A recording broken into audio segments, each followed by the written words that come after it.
Dites au revoir à Radio Plaine et bonjour à l'information claire, fiable et vérifiée. Pour ce deuxième Zoom des champs, place à un sujet sensible mais néanmoins important, la protection des cultures. Insectes, maladies, aléas climatiques, protéger ces cultures est plus que jamais déterminant pour préserver son revenu. On pense par exemple aux conséquences des semis tardifs de céréales. On profite de cette nouvelle vidéo pour parler en 3 minutes chrono, expertise de terrain afin de vous aider dans vos pratiques et prises de décision, mais aussi réglementation phytosanitaire avec un focus sur l'étiquette des produits. Zoom! Savez-vous qu'aujourd'hui, la rouille est plus répandue que la septoriose ?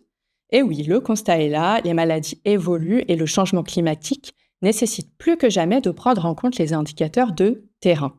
Alors, plutôt que de prendre le risque de mal positionner un traitement phytosanitaire, n'hésitez pas, en plus de faire le tour de vos parcelles, à vous appuyer sur des conseils techniques pointus. À la Chambre d'agriculture, le suivi agronomique en temps réel, notamment via les plateformes d'essai, permet de diffuser des préconisations fiables et locales.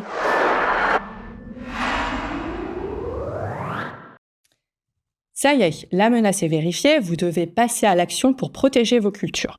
Protéger vos cultures, oui, mais pas au détriment de votre propre protection.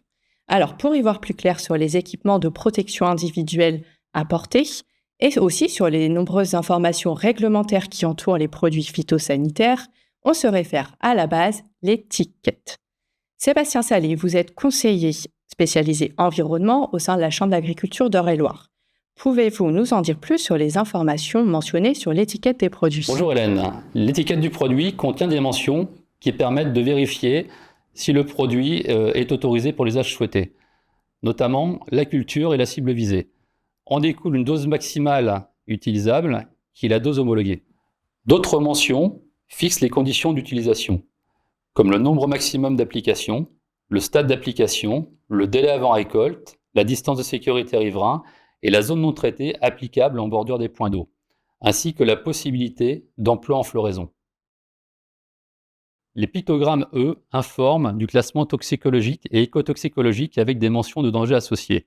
Ces mentions interviennent dans plusieurs points à respecter, comme le délai de rentrée, le classement dans le local phyto, la distance de sécurité applicable aux riverains si elle n'est pas mentionnée sur l'étiquette, ou la compatibilité des mélanges. Enfin, l'étiquette indique les équipements de protection à détenir. Leur port sera adapté en fonction de la phase d'exposition.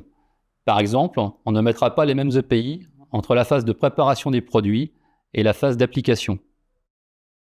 Merci Sébastien pour toutes ces précisions. Merci de nous avoir suivis et on se dit à la prochaine pour décrypter les bruits de plaine.